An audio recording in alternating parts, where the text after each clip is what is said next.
Hey everybody, Paul Deeds Horsemanship. Thanks for watching. Thank you for all the support comments. We appreciate it. We haven't worked this mare in over a year. She had a baby. We pulled the baby off about a week ago. That's it. Maybe not quite a week ago, but a few weeks ago. And just getting her back to work. And we wanted to talk a little bit.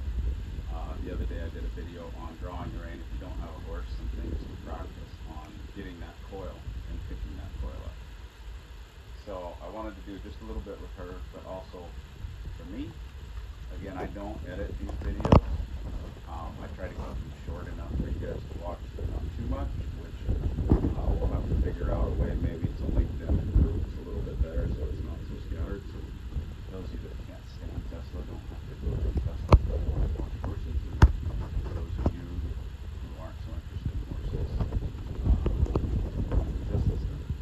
But again, most importantly, the Christian stuff with the wars that have gone on here recently and the starting and the bombing of Israel and vice versa. It always really hits home and reminds me that Ray used to talk about a lot. It's easy for the human to make war. It's hard to make peace. And a lot of times we're trying to make the horses do something. So this drawing the rein, again, if your horse is wanting to buck you off or run away with you, by all means pull on it. But the drawing the rein, again, if I have a stick, I have to have some pressure in here to help it bend. It's a pretty stiff stick. So I have some pressure in there to help it bend. If I just pull on it, I'm going to pull the whole, if you will, body of horse. There's a straightness and a rigidity to this. So I need something to shape in the middle. Well, I can over leverage one and pull one, but when I'm drawing, if they won't give, I can't over leverage them. So I use my leg to help shape that rib cage as I come through. So we'll check her out. The rein part will show a little bit on the groundwork, but we'll move her out. It's as much curious for me how she does. I'm always curious how they come back with some time off. I think she'll be pretty good. She's pretty far along in our program, so but we'll just see. She might get a little tight. Hope you guys enjoy. Remember, like and subscribe. So when we send her off, we'll send her either way. Again, if I wanted to send her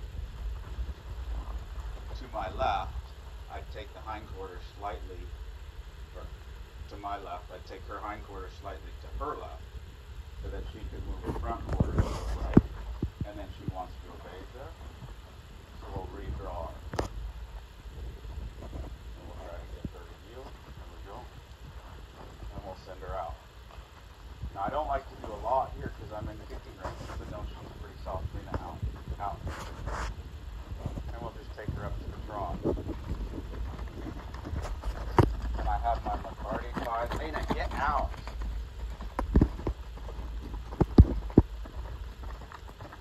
So she got a little tight. That's one of the reasons we do some groundwork before we ride. I was late. Once she kind of hooks on, I'm not going to put much pressure. She's a bit apprehensive. She's not really wanting to wait there. Keep a little pressure on. See if we can get her to low. So we'll let it settle a little. Relax her body. She can slow down. That's a little more than I planned on. We'll bring some energy up. If she doesn't follow it, I'd come in with the flag, and there's a timing to that. She kind of wanted to push on me a little, so I didn't really want her to lope. I just wanted her to kind of stay out by the fence, and that pressure kind of got her to lope. See if we can stay. And I kind of am talking as I bring my energy down. And if she feels that energy come down, she wants to hook on. I'd rather her walk, but again, we're rebuilding a feel in there. She's been on welfare a little bit, so it's understandable that she's not real big. And right there, she got a little tight. That's why I don't bring up too much energy into her face so much.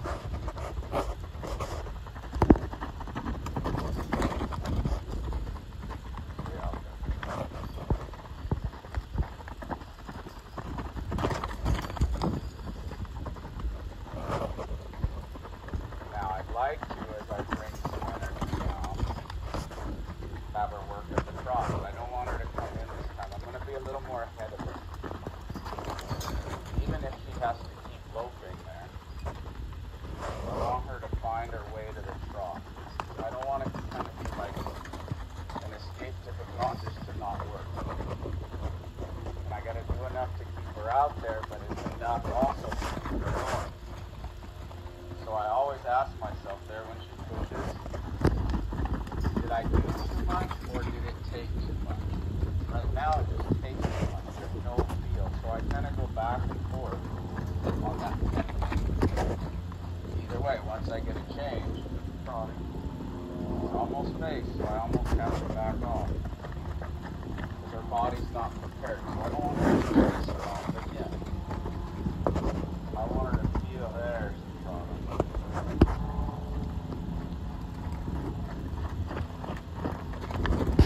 I'd like her to soften it there, soften it.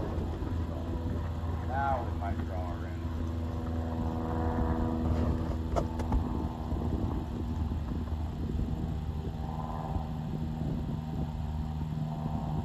She goes to look off. See if I can draw her feet there. Just do something.